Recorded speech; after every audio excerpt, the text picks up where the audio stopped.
Réinventons la mobilité de demain dans Smart City avec SEAT.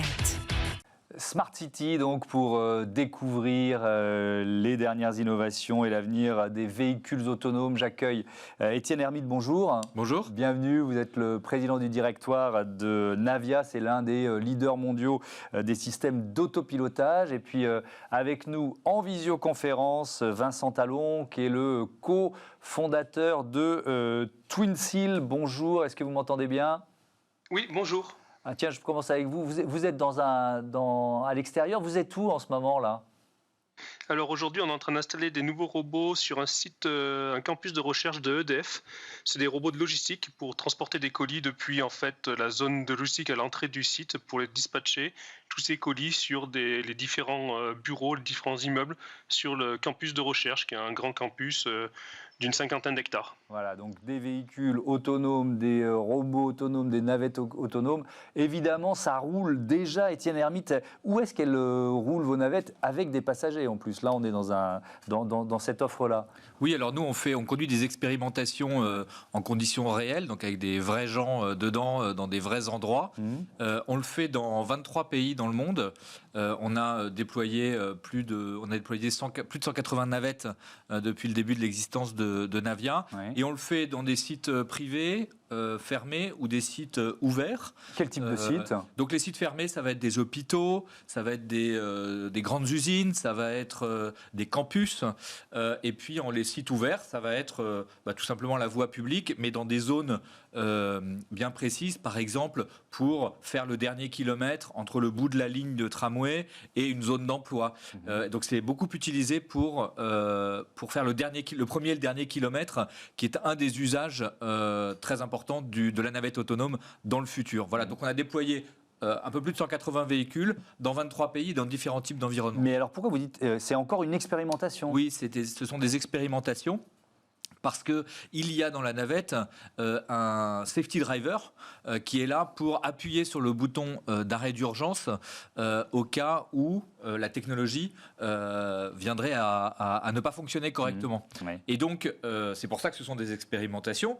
Et ce sur quoi nous travaillons, c'est d'être en mesure de retirer le safety driver. Oui, parce que c'est quand même l'objectif de la navette ou du véhicule autonome. C'est absolument le but. On a commencé à le faire pour la toute première fois l'année dernière à Châteauroux, sur le Centre national de tir sportif, qui est un site donc fermé, qui est un peu le Marcoussis ou le Clairefontaine du tir sportif. Okay.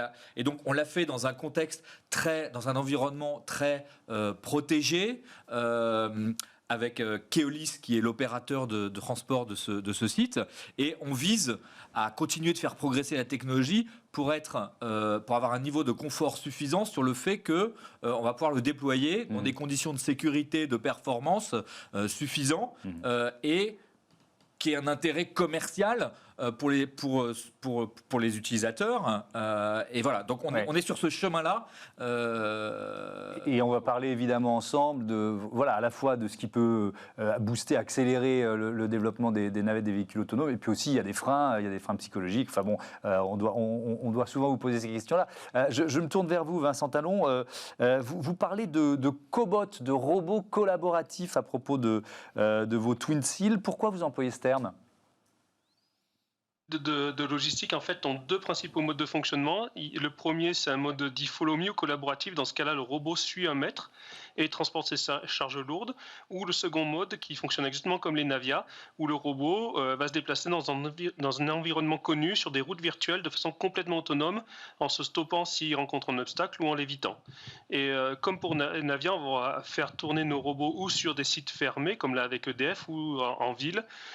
Et la ville, nous, c'est plutôt les centres historiques de ville, les zones à circulation restreinte, les zones à faible émission, là où c'est interdit de rentrer avec des véhicules, et nos robots sont là pour transporter de la marchandise dans ces cœurs historiques de ville. Et alors, quelle taille font-ils, vos robots ? Parce que là, on voit des images qui illustrent vos propos, notamment le mode « Suis-moi », le mode « Follow me ». Donc, jusqu'à quelle taille peuvent-ils aller, ces robots ? Alors, pour la gamme ville, on a 3 types de robots. Les petits qui sont appelés les CTS, qui vont pouvoir porter une cinquantaine de kilos.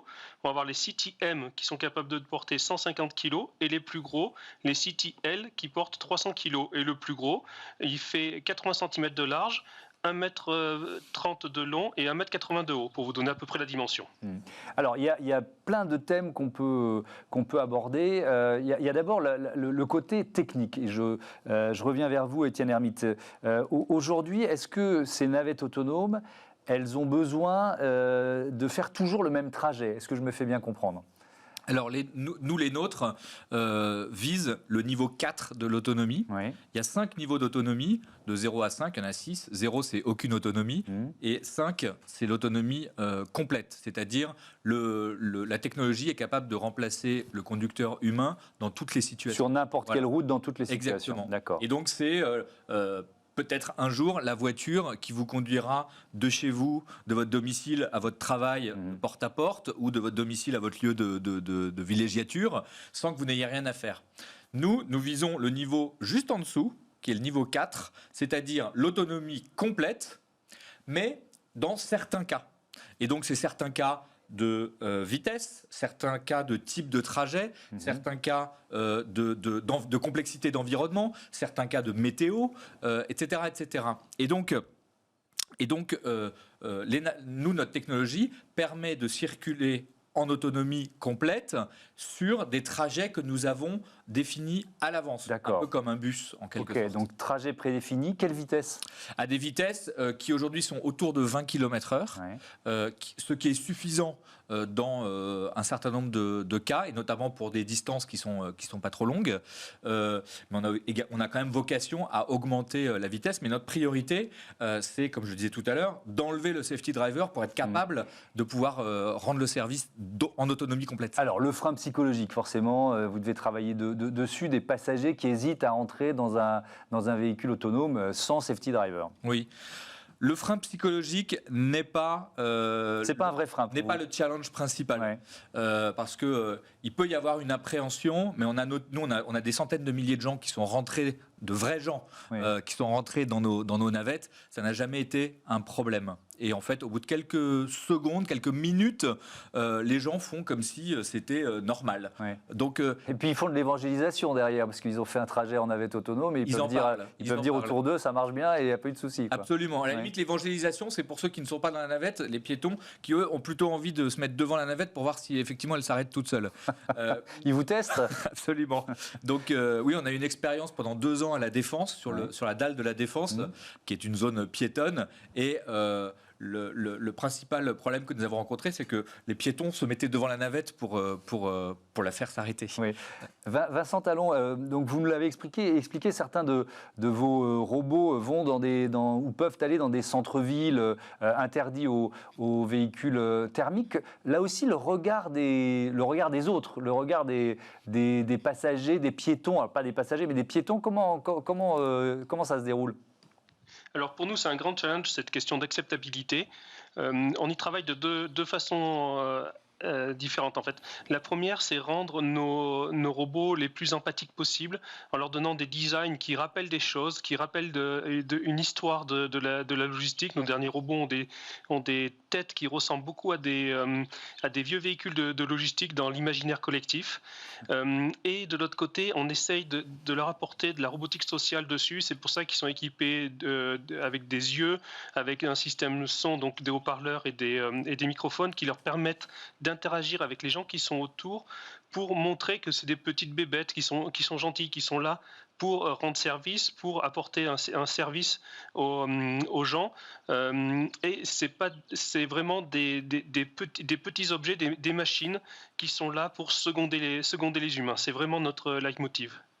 Alors, on va élargir un peu maintenant le débat, parce que la question centrale, c'est les voitures autonomes grand public. C'est pour quand? Et j'aimerais vous entendre tous les deux sur cette question. Comment vous l'imaginez, ça? Parce que la technologie, aujourd'hui, elle le permet. Oui et non. C'est-à-dire que les briques de la technologie sont là, elles existent.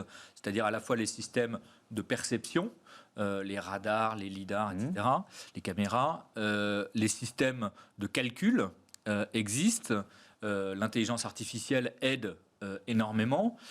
Donc toutes les briques existent, mais il y a deux sujets. Il y a au moins deux sujets. Il y a un premier sujet qui est de les assembler et de faire en sorte de construire un système qui fonctionne avec un niveau de sûreté et de sécurité extrêmement important. C'est-à-dire que il faut que le système ne défaille jamais.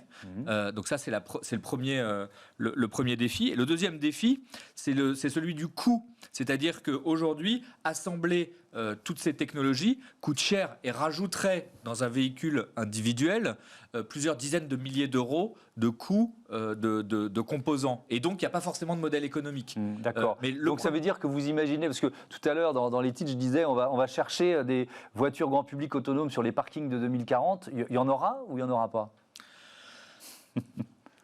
2040, c'est assez loin. Oui, c'est dans 20 ans. C'est difficile de prédire, à 20 ans. Ce qui est certain, c'est que... Peut-être pas pour tous les trajets et sur toutes les routes, quoi. Alors, ce qui est certain, c'est que par rapport à il y a 5 ans ou 7 ans, et notamment aux États-Unis, on voyait vraiment la voiture autonome individuelle, autonomie niveau 5, aller faire du porte-à-porte. Aujourd'hui, ça n'est plus le cas. Ça n'est plus le cas. Et aujourd'hui, il y a une forme de consensus pour dire, en fait, l'autonomie, elle va arriver de façon graduelle. Et on va commencer par des trajets simples et on va les complexifier. Et il y a un deuxième consensus qui est en train d'apparaître, c'est que ça va quand même plutôt adresser, au moins au début, des usages collectifs, des transports collectifs, parce que le modèle économique et l'utilité sociale va être plus forte. Vincent Talon, vous l'imaginez disponible à quelle échéance, la voiture autonome grand public, hein ? Alors, nous, chez TwinSwheel, notre parti pris, c'est quand même plutôt du véhicule partagé que du véhicule individuel. Pour nous, un véhicule autonome, c'est un véhicule électrique partagé, mis à disposition de tout le monde. C'est pour ça que nos robots, aujourd'hui, en fait, on va avoir des bases mobiles qui embarquent toute l'intelligence et les caisses qui sont complètement amovibles et interchangeables, de façon à ce que le matin, elles permettent de transporter des colis, à midi, c'est des sandwichs, le soir, c'est du matériel pour l'artisan pour le lendemain matin, etc. De façon à ce que la base mobile qui coûte cher soit partagée et rentabilisée avec un usage quasi 24 heures sur 7, mais on continue à rendre le service de mobilité qui est nécessaire à tous les métiers qui interviennent en ville avec ce type de véhicule, de façon à le rendre le plus abordable possible et réduire au maximum son empreinte écologique, aussi bien en utilisation grâce à l'énergie électrique, mais aussi à sa fabrication avec une production 100% locale.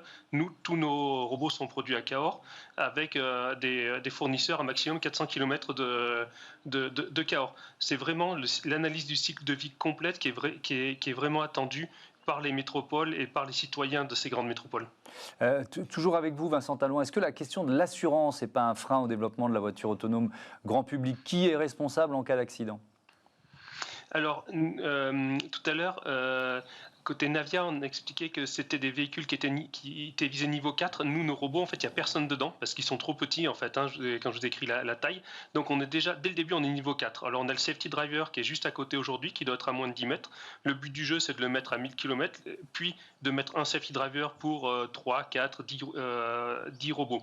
La responsabilité, tant qu'il y a le safety driver, c'est clairement le safety driver qui a la responsabilité en cas d'incident. Mais pardon, je vous interromps parce que j'essaye d'élargir au-delà de ce que vous produisez aujourd'hui sur la thématique de la voiture autonome grand public. Est-ce que moi, dans 5 ans, je vais pouvoir ne plus jamais mettre les mains sur le volant entre ma maison et mon bureau, ou alors pour partir en vacances et faire 500 km ? Est-ce que dans ce cas-là, Vincent Talon, la question de l'assurance, pour vous, elle vous semble cruciale ?